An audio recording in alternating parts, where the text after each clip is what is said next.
Today is the 25th of March 2014. A very good Tuesday afternoon to you. I'm Katharina Chang. Let's take a look at your headlines.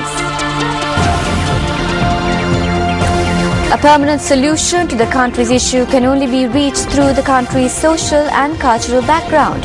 A statement made from Minister G.L. Peiris. Stock of oranges unsuitable for consumption seized from PETA. Paddy Marketing Board reports of a reduction of the sale of paddy to the board by farmers. And families of Chinese passengers aboard missing Malaysia airline flight protested outside the Malaysian embassy in Beijing. And now taking a look at those stories in detail.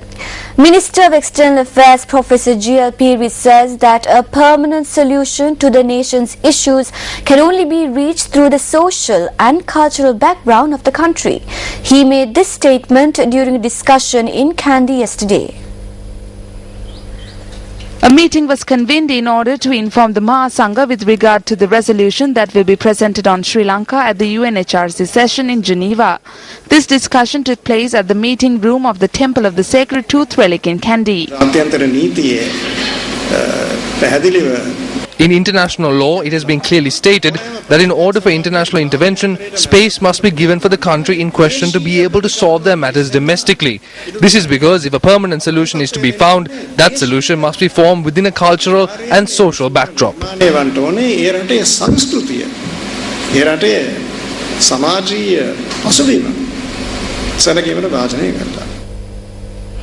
And making headline news around the world, families of Chinese passengers aboard missing Malaysia Airlines flight protested outside the Malaysian embassy in Beijing today over what they saw as authorities' mishandling of the crisis. Malaysia said late last night that flight MH370 had crashed into the Indian Ocean, an announcement that was greeted with hysteria by Chinese relatives. Citing groundbreaking satellite data analysis by the British company Inmarsat, Malaysian Prime Minister Najib Razak said that the plane, which vanished for more than a fortnight ago while flying from Beijing from Kuala Lumpur, had crashed thousands of miles away in the southern Indian Ocean. All 239 people on board were presumed dead, airline officials said today. Around two-thirds of those were Chinese. Najib's statement may end speculation that the plane had been hijacked and forced to land somewhere, but it unleashed a flood of grief and anger from family members. In the early hours of late last night, families accused Malaysian authorities of concealing information, cheating the families and wasting valuable time searching in the wrong area. They called Malaysian Airlines, the Malaysian government and military court the true murderers, unquote, of their family members.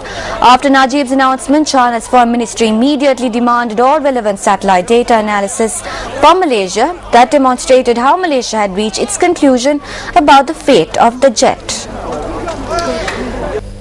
And meanwhile, Malaysia Airlines Chief Executive Ahmad Jari Yahya said he would decide later whether to resign, with the search continuing for one of the airline's plane, which is believed to have crashed into the southern Indian Ocean.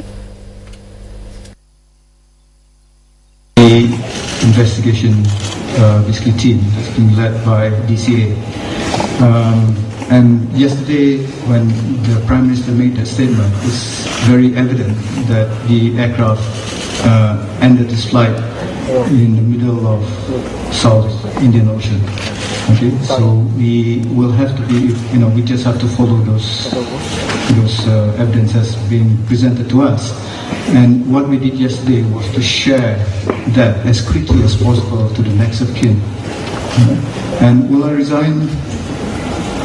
It's a personal, basically, decision. We'll take it later. Caregivers for each family. And staying on with local news, the Paddy Marketing Board says that there's a reduction in the sale of harvested paddy to the board during the Maha season. Its chairman, K. Vijay Singh, has said that farmers have resorted to sell their harvest to the private sector as they receive a better price for their harvests. The chairman of the Paddy Marketing Board, K.B. Jayasinghe, says that the farmers have been afforded the opportunity to sell their harvest directly to the businessmen. He stated that although the Paddy Marketing Board has commenced to purchase paddy from the farmers, it has only purchased around 10,000 metric tons of paddy thus far. However, KB Jayasinghe stated that they were prepared to purchase 100,000 metric tons of paddy and that with the prevailing situation, they cannot expect this from the farmers. A stock of fruit which weren't suitable for consumption were discovered in a raid conducted by the Consumer Affairs Authority. The raid was carried out in Gunasinghapura Peta. The raid unit of the Consumer Affairs Authority stated that they discovered 25,000 oranges that were unfit for consumption. The raid officers stated that the oranges were imported from China and were to be used in the production of soft drinks and later to be sold at a lower price. Meanwhile, an elephant carcass was discovered in the Kukulapul area in Mahiyangana. Our correspondent in the area said that the pachyderm may have arrived from the Maduroya Forest Reserve. The Kukulapula area is an area that is most affected by wild elephant attacks. As a precautionary measure, an electric fence has been erected in the area.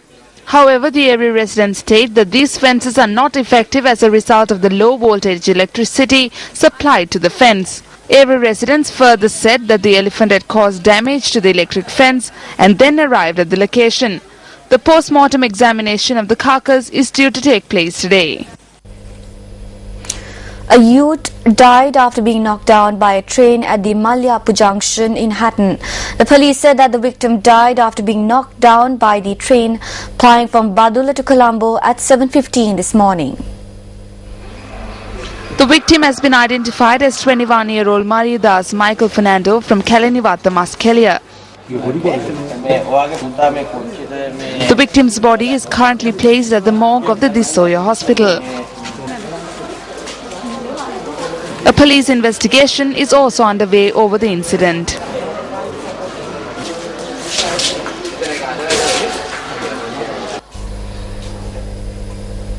Assistant irrigation engineers have commenced a trade union action. The Association of Diploma Holders of Irrigation Engineering said that this strike action was launched citing 5 demands. Chairman of the association, DBU Vithana, stated that 600 members of the association are taking part in this strike action. Thereby, assistant engineers will refrain from working and carrying out special projects starting from today. However, Director General of the Irrigation Department, Bhadra Kamaladasa, said that she was not informed with regard to the strike action. Well, that concludes this edition of Lunchtime News. It was a pleasure having you with us. Do stay tuned for our Live 55 bulletins coming in the next 4 hours. For the Newsfirst team, I'm Katharina Chang. Have a pleasant day ahead.